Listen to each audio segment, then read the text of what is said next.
রাত 8টার সময় আমার হাজব্যান্ড আমাকে নিয়ে বেরিয়ে পড়েছে, কিন্তু কোথায় নিয়ে যাচ্ছে সেটা আমি জানি না। বাজারে যাওয়ার আগে বিকেলবেলা হঠাৎ আমাকে বললো রেডি থেকেও, ফিরে এসে তোমাকে এক জায়গায় নিয়ে যাবো। আমার হাজব্যান্ড এরমই করতে থাকে, এর আগেও তোমরা দেখেছো, যদিও বা সবসময় দেখানো হয় না।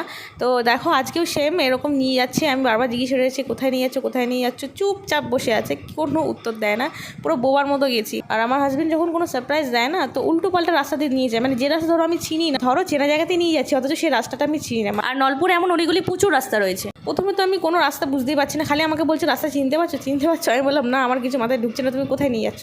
তারপরে কিছু যাওয়ার পর যখন পাঁচলার রাস্তাটা ঢুকলো, তখন আমি বুঝলাম পাঁচলা নিয়ে যাচ্ছে, কিন্তু পাঁচলা কিসের জন্য কোথায় নিয়ে যাচ্ছে, কারণ পাঁচলাতে ঘোরার তো কোনো জায়গা নেই। তো দেখো হাই রোডে উঠে গেছি, হাই রোডে উঠে যাওয়ার পর ঢুকলো সোজা পেট্রোল পাম্পে। আমি বললাম তুমি আমাকে পেট্রোল পাম্পে নিয়ে আনার জন্য এতক্ষণ ধরে একটা এক্সাইটমেন্টে রেখেছিলে। আমি ভাবছিলাম যে আমি যেহেতু গঙ্গা ভালোবাসি, সেখানেই নিয়ে যাবে, আমার পছন্দের জায়গাতে, বাউরিয়াতে। গঙ্গার ধারে যাওয়ার আগে খেয়ে নিয়েছিলাম এগরোল, আর ভেবেছিলাম ফুচকা খাবো গঙ্গার ধারে গিয়ে। রোল খাওয়ার কিছুক্ষণের মধ্যে শুরু হয়ে গেছিলো ঝড়, সেটার জন্য আমরা গঙ্গার ঘাটে যাইনি, সোজা বিরিয়ানি নিয়ে